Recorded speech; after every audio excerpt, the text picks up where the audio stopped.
Hello my dear friends, you're on the Military Summary channel, and today we will discuss the situation in Ukraine on the 22nd of October of 2024. Today we have a lot of very interesting and very important updates, so let's start. And of course the most important updates are coming today from the city of Kazan, that is located a little bit to the east of Moscow, the capital of Russian Federation, where Vladimir Putin meets his guests that are coming from all over the world. I'll remind you that today there is a BRICS summit and a lot of leaders are coming on the territory of Kazan. We're talking of course about the Xi Jinping, the leader of China. He has already arrived on the territory of Kazan. Of course we're talking about the Prime Minister of India. He also has already arrived on the territory of Kazan. We're talking about the leader of the South African Republic. We're talking about the President of Turkey, Erdogan. Of course we're talking about the President of Egypt and many other different leaders from the entire world. Of course the Western countries decided not to join this meeting. We're talking about they didn't decide. It wasn't their decision, of course. Nobody called them for this meeting, but obviously this is the event of the century. This is the event, and the Western media has already called this event as the Putin fights and challenges dollar. A lot of people arrived. There are going to be lots of meetings, a lot of talks, and one of the most important purpose of this meeting that was already presented by the Russians and the members of BRICS is to create a payment system, is to fight the dollar and to create the payment system that will be completely independent from the Western countries, from the United States of America, and of course from London and from Washington. So let's wait for additional updates. Putin is going to have a lot of meetings. There are going to be a lot of decisions made, so let's see what is going to be next. And now let's return back to the territory of Ukraine, because we have a lot of changes on the ground as well. First, let's talk about the South Donetsk direction, where the Russians continue their offensive operation. We have very important changes on the ground. Some of them were confirmed by different geolocations, some of them weren't. Let's compare the map. This is the situation on the ground on the 21st of October, and just yesterday we got the video of how the Russians were clearing the trenches in the southeastern part of Bogoyavlenka, and based on this video, a lot of mappers, most of the mappers, telling the truth, have adjusted their maps in Russian favor. We're talking about this big update, and today on the 22nd of October, according to different neutral mappers, the Russians managed to move even further and to take additional positions under complete Russian control. Now let's move further and let's talk about the territory between Katerinovka, Yelizavetovka and Antonovka. As you can see, we have changes on the ground in this direction as well. The neutral mappers reported that the Russians, as a result of clashes, managed to improve their position significantly. These fields were captured by the Russians according to pro-Ukrainian mappers, and the farms in the southern part of Katerinovka were captured according to neutral mappers. As for the Russians, they published today videos, and Ukrainians and the Russians published the video that show us the real progress on the ground on the most southeastern outskirts of Antonovka. For example, in this video we can see the Russian stormtroopers that were clearing the trenches and the positions of the armed forces of Ukraine. In the southeastern part of the settlement we see the Russian soldier that thrown grenade inside of Ukrainian trenches. Based on this video, during the day we had the first changes on map, and we're talking about this block. Later, telling the truth, somewhere like an hour before we start making the video, we got another video that show us the clashes for another stronghold, for another temporary deployment point between the Russian and Ukrainian soldiers, and these clashes were taking place between and in the vicinity of this building. Based on the second video, we have adjusted the map additionally in Russian favor. So these are the changes on the ground, at least in the southeastern part of Antonovka. Summarizing everything that been taking place since the Sunday of 2024, we see that the Russians managed to answer and to take under control around 40% of Katerinovka, and currently the Russians control around 10% of Antonovka, and the most important, the Russians are moving further. As for the village of Yelizavetovka, in this video we can see several FPV drone attacks on Ukrainian communication equipment that Russians are trying to get to make the Ukrainians at least blind in this direction. Now let's move further and let's talk about Kurakhove. That was very unexpected. Nobody, even the Ukrainians, didn't expect that the Russians, after the fall of Maximilianovka, would continue their offensive operation in the direction of Kurakhove. During the previous 24 hours we had additional additional changes on the ground, both along the 0510 road and along N15 road. For example, in this video we can see the Ukrainians that were attacking and were repelling the Ukrainian attacks with a significant number of artillery strikes and FPV drone attacks. Some of Russian vehicles were damaged, some of the Russian vehicles were destroyed, but there are lots of episodes, and one of the episodes was geolocated exactly in this point. Based on this video, we have adjusted this part of Kurakhove in Russian favor. And of course, we have additional progress on the ground along the N15 road. In this case, the video was published by the 33rd Mechanized Brigade. We can see another convoy of Russian vehicles that were heading towards Kurakhove, and we can see just one Ukrainian tank Leopard, that was attacking the Russian offensive forces, and the Ukrainian tank managed to destroy at least 2 or 3 Russian vehicles, or at least to damage them. So anyway, despite the fact that the Russians have huge losses, the dynamic is very big and very fast. Let's take a look at the map, let's say since the 14th of October. This is the situation on the 14th of October, and on the 17th of October we got the report from the Minister of Defense of Russian Federation that, according to this report, the Russians took control of the village Maximilianovka. On the 18th of October we got additional videos along N15 road. On the 19th of October we didn't receive anything. On the 20th of October we got some changes on the ground along the same N15 road. On the 21st of October we got the first video with the Russian flag in the most eastern outskirts of the village of the town of Kurakhove, and on the 22nd of October we got additional changes on the ground, and the Russians are getting closer and closer to Kurakhove itself, and soon they're going to be a turning point where the Russians should make a decision where to attack and how to attack next, either along the same roads or to try to outflank the town of Kurakhove by attacking in the direction of Dalny. Now let's move about these two territories, about the village of Dalny. The Russians continue bombing and attacking this territory, so the Russians are trying to force us to think that most likely this is exactly the next Russian step. As soon as the Russians reach the critical distance to Kurakhove itself, the Russians will begin outflanking through the village of Dalny. At least everything tells us exactly that this is exactly the Russian goal and the Russian tactics. Furthermore, we have very important video from the southwestern part of Kurakhove. It's just a regular video where the Russians with Sudoplat of FPV drone squad attack Ukrainian multiple launch rocket system Grad with the FPV drone, and that system, multiple launch rocket system, was destroyed. Just the regular things, but the thing is, the most important thing is that where exactly this attack took place.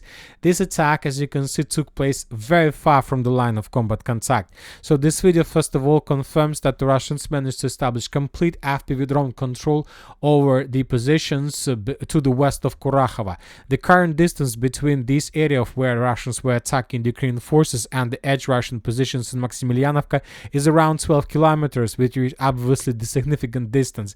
So summarizing everything, the Russians have already established complete block, I don't know how to say, complete block for the territory, for this red line. Nothing can cross this red line in the eastern, or either in the eastern, both in the eastern and in the western directions. The Russians have complete FPV drone control, and we can already say that the town of Kurakhove has already appeared an FPV drone operational encirclement. Now let's move further and let's talk about the Gornyak. There are very heavy clashes. There was reports that the Russians already established control for over more than 60% of the settlement, and we have small changes on the ground to the east of the settlement. So most likely, according to both the number of geolocations for the 21st of October and changes on the ground on the 22nd of October, we can make a conclusion that the Russians are planning to defeat the Ukrainians in Gornyak first, and then they will try to defeat the Ukrainians in Kurakhove. Now let's talk about the city of Selydove. As you can see, we have a lot of changes on the ground. We have already discussed most of them during the previous video, but there are several very important updates, and the most important that Zelensky, and most likely through Zelensky gave an order to Syrsky, and Syrsky ordered to the Ukrainians in Selydove to fall back. So currently on the 22nd of October, according to different rumors, according to different reports from the soldiers on the ground, the Ukrainians finally received received the order to fall back and to retreat from the settlement. So most likely the period of time between the 22nd of October and 24th of October is going to be this period is going to be the last days for the Ukrainians on the territory of Selydove. After that, the Russians will make complete encirclement, and those who haven't managed to escape would be captured by the Russians, because during the previous 24 hours the Russians managed to improve their position significantly, especially on the northern direction. Just yesterday the Russians managed to improve their positions along this tree line, and today on the 22nd of August the Russians reached this intersection of roads between Selydove, Pokrovsk and Pokrovsk-Mikhailovka, further in the direction of Ukrainsk. Very important strategical intersection that was physically cut by the Russians. Furthermore, the Russians began moving along the tree lines in the direction of the northern part of Selydove along this tree line, and according to different mappers, the Russians also entered the Selydove from the north. So once again, this is the situation on the by the end of the 21st of October. This is the situation by the end of the 22nd of October. Currently, the possible tunnel for Ukrainian evacuation is already less than 4 kilometers, so 3.4 kilometers left for the Ukrainians for evacuation. And of course, from the number of kilometers perspective, this is a very huge distance, right? But when talking about FPV drones, tank fire, mortar fire, artillery fire, short rifle fire, it's already nothing. It's already the situation when the Ukrainians using this road will suffer from 40 till 60% of losses of the personnel that decided to use this road for evacuation. Furthermore, we have additional progress on the ground in the eastern part. The Russians improved their position significantly. At least this information was confirmed by neutral mappers. Important thing that now for example, for this eastern part of Selydove, the Russians captured this territory not as a result of very heavy clashes. Basically, the Russians have already entered the empty streets. There are no more Ukrainians, because now every single hour they try to make additional step towards the most northwestern part of the settlement and to stick as close as possible to the positions that they can use for very fast and very urgent evacuation. I think that this upcoming night maybe the Ukrainians will conduct several unblocking operation on flanks, like in the vicinity of Vishnyovo and to the north of Selydove. They will try to stabilize their flanks for at least upcoming night, and the forces on the ground in the side of the city should use this, let's say, maneuver for evacuation. If they are able to use this, then they will save as many as possible of personnel. If they can't use this, then they will suffer the significant losses. Now let's move further. We continue receiving updates from the mine of Novogrodovka III. The Russians continue bombing and attacking, so we are at the stage of the final preparation before the final assault of this territory. We can see the Krasnopol strike, the accurate Russian artillery rounds. We can see also very important video episode that took place a little bit further in the northern direction. Let's take a look at this video.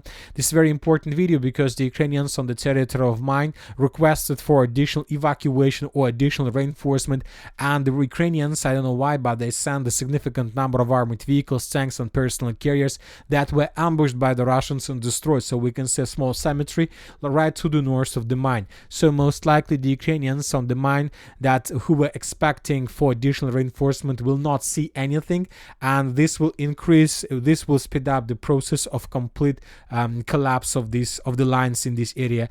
During the next 48 hours, I believe that this territory would be captured by the Russians, because you see the complete control over the main supply roads. 4 vehicles of armored forces of Ukraine were destroyed for nothing. They were just moving in the southern direction. Also very big question why the Ukrainians sent them there, and they were destroyed and ambushed by the Russians. So this is the situation. The situation, as you can see, is very critical. Toretsk agglomeration, New York, we have changes on the ground between and among this dense network of the fortifications. This information was provided as and confirmed by different mappers like neutral and like pro-Ukrainian mappers. As you can see, there are still lots of let's say strongholds under Ukraine control, especially in the vicinity of Sukhaya Balkan. and the Russians are trying to outflank this territory, and as soon as this territory falls, the Russians will reach the operational space, and then they will be able to move further in the northern direction without any resistance from the Ukrainian side. Now let's move further. The city of Chasiv Yar, during the previous 24 hours, we haven't received anything special, just regular artillery, FPV drone activity. Most likely the Russians are regrouping here before final push, and now the Russians are mainly concentrated on the Pokrovsk, Kurakhove, South Donetsk direction, and currently everything that the Russians have is going there. So that this situation forced the Russians to slow a little bit down their offensives on the other directions. But after the end of the Pokrovsk offensive, the Russians will resume their attempts to attack in the city of Chasiv Yar. They will speed up their offensive in the city of Toretsk and in many other places. As for the series, nothing special. The southern Kupiansk direction, few important updates. First of all, the Ministry of Defense of Russian Federation reported that the group of forces west, as a result of clashes, managed to establish complete control over the settlement by the name of Novosada. This is a very small village with probably 30 buildings, maybe even less, and this territory was captured by the Russians during the previous 24 hours. The Ukrainians were forced to retreat towards the village of Terny, and basically there are just two villages left in this artillery pocket, the village of Terny itself and the village of Yampolovka. And the Russians, after the fall of Novosadovka, already begun offensive operation, assault operation in the direction of Terny. For example, in this episode we can see artillery strikes or aviation strikes on Ukrainian positions. Of course, the next step is this operation on the ground. So probably 48-72 hours and the Russians will be able to get the middle part of the village, and then just one Yampolovka will be left. Now let's move further. As for the northern direction, we haven't received anything special, just reports from neutral mappers that the Russians managed to improve their positions along the river of Oskol.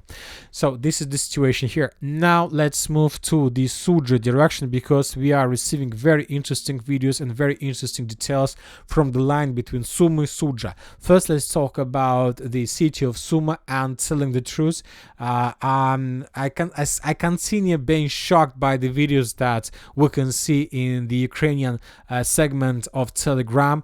Almost every single day we receive another video of the significant number of Russian drones of Giran type flying above the cities and settlements and towns of Ukraine. For example, in this video we can see probably 10 or even more drones of the type flying without any resistance, without any problem above the city of Sumy. The Ukrainians can't do anything with this. They see the drones, but they can't even bring them down because they don't have enough of weapon, they don't have enough of supply and support from the Western countries. Another video with another type of drone also above Sumy. The Russians are sending them like wave by wave, and telling the truth, there is no such an air defense system in the world that can break the situation with just this type of drones in anyone's favor. For example, yesterday we could see the same picture, but from another part of Sumy, another batch of drones that were flying above Ukraine in the western direction, and sometimes I can have a feeling that the number of these drones is endless. Now let's talk about the situation in the Sudzha direction by the 22nd of October, and the main clashes, the main activities were taking place exactly between the villages of Zelený Shlях and Novoivanovka. Since the beginning of the morning, the Ukrainians launched a full-scale counter-offensive operation with the purpose, as I understand, to unblock the Ukrainian forces that were caught in Cauldron a little bit further in the north. So the Ukrainians were captured in Cauldron in these fields, and the Ukrainians of the Marine Brigades of 36 or 38 Marine Brigade were trying to restore control over the village of Zelený Shlях and Ivanovka and to save the personnel. And this video we got in the morning, we have lots of tanks, lots of vehicles. We can see the Russians that most likely received the order to retreat because there were no chances to stand against the Ukrainian forces, and basically the Ukrainians without any resistance managed to restore control over significant territories, including over the village of Zelený Zelený Shlях. The Ukrainians landed infantry and then they returned back. I'm talking about vehicles, and the infantry was trying to dig in deeper. Later we got more videos of how the Russians were trying to show some resistance to destroy some vehicles, some tanks of the armored forces of Ukraine, and some of the vehicles were indeed destroyed, but nothing special. And later, right before we start making the video, we got the final video from the territory that give us the exact understanding of the situation. In this video, that obviously took place a bit later than the previous one, because we can see completely different weather. We can see the Ukrainians that landed in the most south and west part of Zelený Shlях, and the Ukrainians were clearing their positions among the buildings, but the Russians counterattacked. The Russians entered the territory with a significant number of armored vehicles, and basically they ambushed and destroyed the group of Ukrainian forces, and the Russians restored control over the village of Zelený Shlях. And based on this video, we have adjusted at least the southern part of Zelený Shlях in Russian favor. So these are the situation on the ground on the 21st of October, and this is the situation on the ground on the 22nd of October. The village of Novoivanovka in contested area, Zelený Shlях under complete Russian control, the territory below under complete Ukrainian. And that's it for today. Military Summary channel reminds we condemn any violence in the world. Thank you for watching. Subscribe to my channel, put your likes, join my Patreon, and have a good day. Bye bye.